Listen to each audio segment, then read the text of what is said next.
We fell out of love like shooting stars, came crashing down.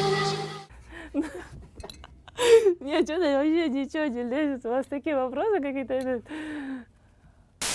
А мен жаққа жүрмасам да қойсам. Үй жаққа. Еркек тәлі бош керек те қойсам.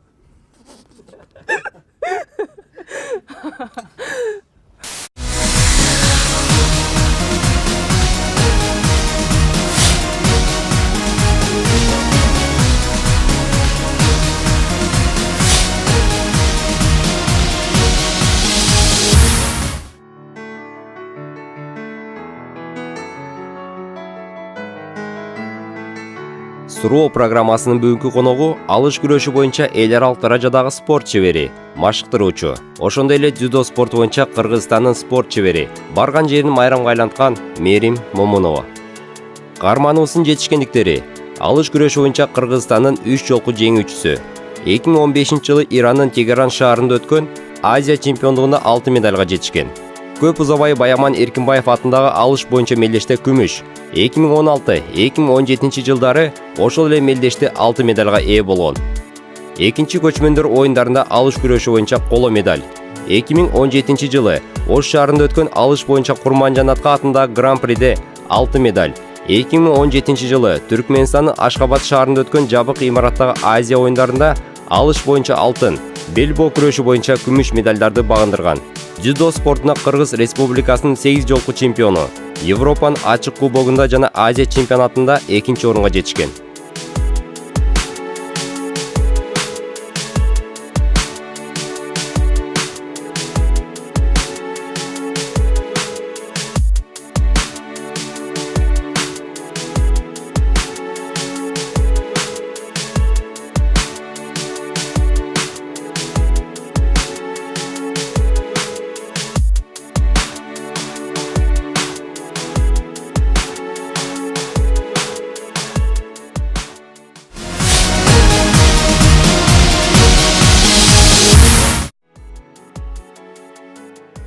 Мен Арчал айылында генерал Султан Сапсалиев атындагы орто мектебин окуп бүткөм. Ошондой эле окуу жайым физкультурный академиясын бүткөн болчумун.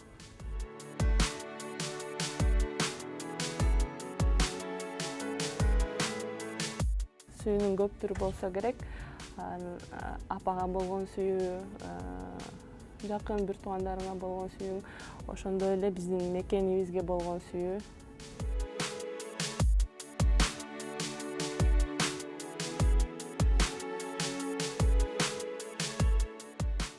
Чынын айтсам, мен ушинтип иштеп көрбөптүрмүн. Анткени 16 жашыман баштап спортко келгем. Ошо спорт менен машыгып, мен биринчи айлыгым бул менин стипендиям деп айтсам болот. Анткени Азиядан экип болуп келгенде мага 5000 сом стипендия төлөнчү эле. Ошол менин биринчи айлыгым деп эсептейм.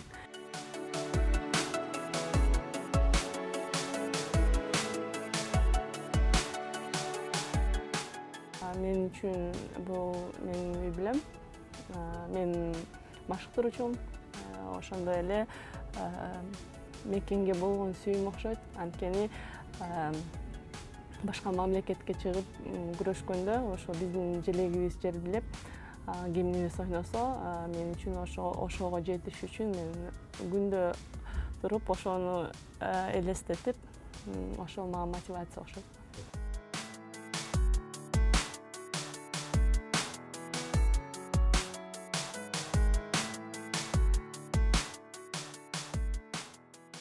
Мен 3 тууганмын, эжем, эним, мен ортончусумун жана менин ата-энем.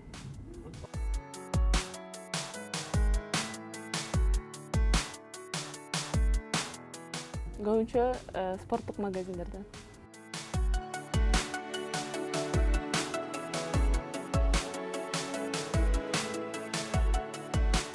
Биринчи жеңишим 2006 жылы чемпионат Кыргыз Республикасынын биринчилиги.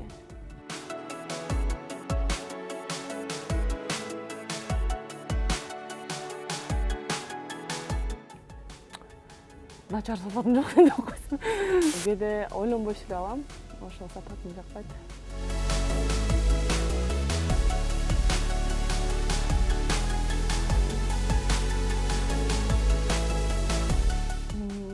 ашууларым жок, жүрө албайм.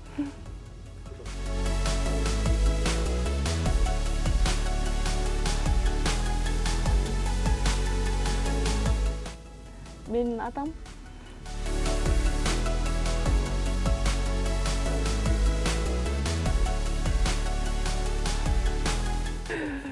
это важно, да? Көп машиналарга деле кызыкпайм.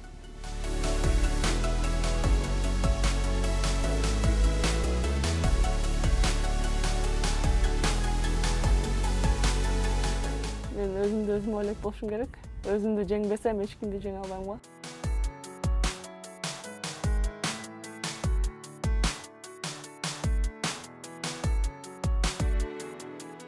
Албетте жүрөм. Күндүз 10 сом, 9-дан кийин 12 сом. А мен жака 20 сомдо койсом. Үй жака.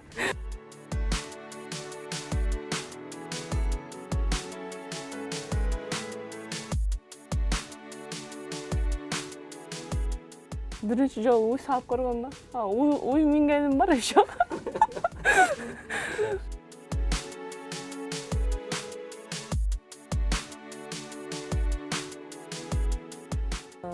Кээде жеп турам. Ролл наггетс жейм.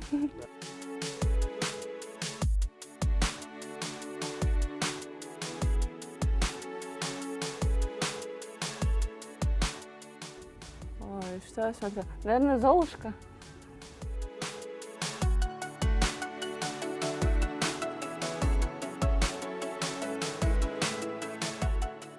Facebook, Instagram, жана WhatsApp.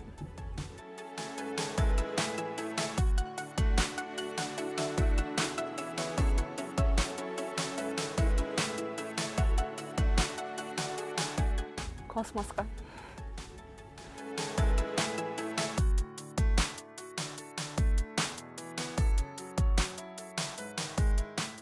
Ой, наверное, да, это Рональдо менен таашладым.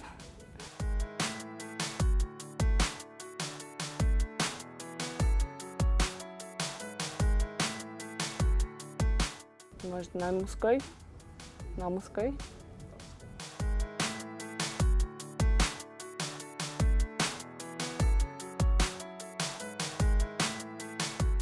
Менде эмне жок? Олимпийский медаль жок.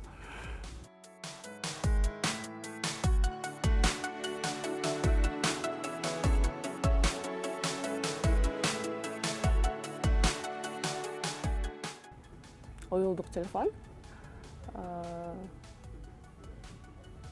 Да, машыгуу формаларым. Ключ.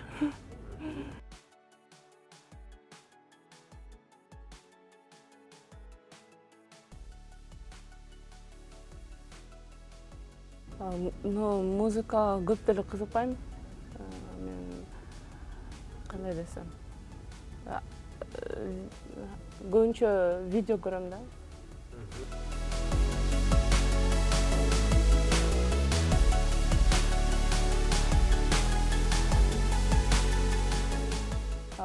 Көп деле мындай диета кармап мынтип жүрбөйм.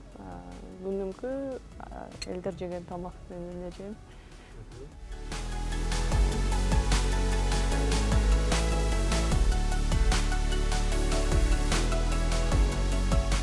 Бош вактым болсо уктаганга аракет кылам батыраак.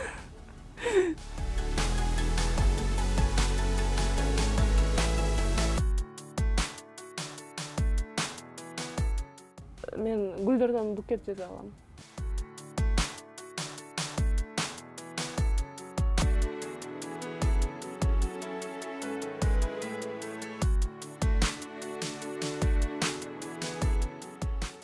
Көрбөйм.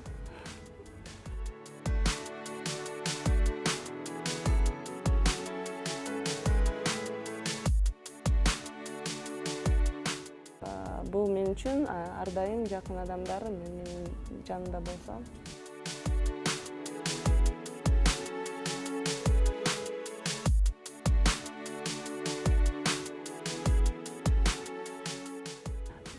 Мен үчүн эң биринчи медаль алганым эсимде болуш керек.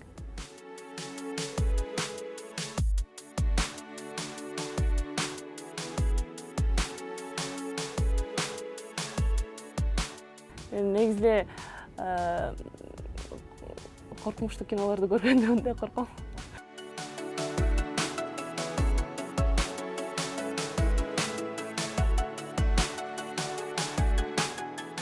Ракетада учуп көрбөдүм.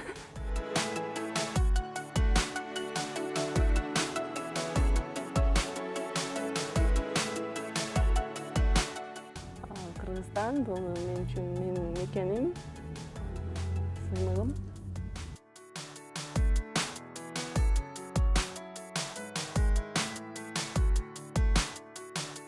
Суроо программасынын бүгүнкү коногу алыш күрөшү боюнча эл аралык даражадагы спорт чебери, машыктыруучу, ошондой эле дзюдо спорту боюнча Кыргызстандын спорт чебери, барган жерин майрамга айланткан Мерим Момунова. Каарманыбыздын жетишкендиктери: алыш күрөшү боюнча Кыргызстандын 3 жолку жеңүүчүсү. 2015-жылы Ирандын Тегеран шаарында өткөн Азия чемпиондугунда алтын медальга жетишкен. Көп узабай Баяман Эркинбаев атындагы алыш боюнча мелдеште күмүш. 2016-2017 жылдары ошол эле мелдеште алтын медальга ээ болгон. Экинчи көчмөндөр оюндарында алыш күрөшү боюнча коло медаль. 2017 жылы Ош шаарында өткөн алыш боюнча Курманжан атындагы гран-приде алтын медаль. 2017 жылы Түркмөнстандын Ашхабад шаарында өткөн жабык имараттагы Азия оюндарында алыш боюнча алтын, белбоо күрөшү боюнча күмүш медальдарды багындырган. Дзюдо спортуна Кыргыз Республикасынын 8 жолку чемпиону, Европанын ачык кубогунда жана Азия чемпионатында экинчи орунга жетишкен.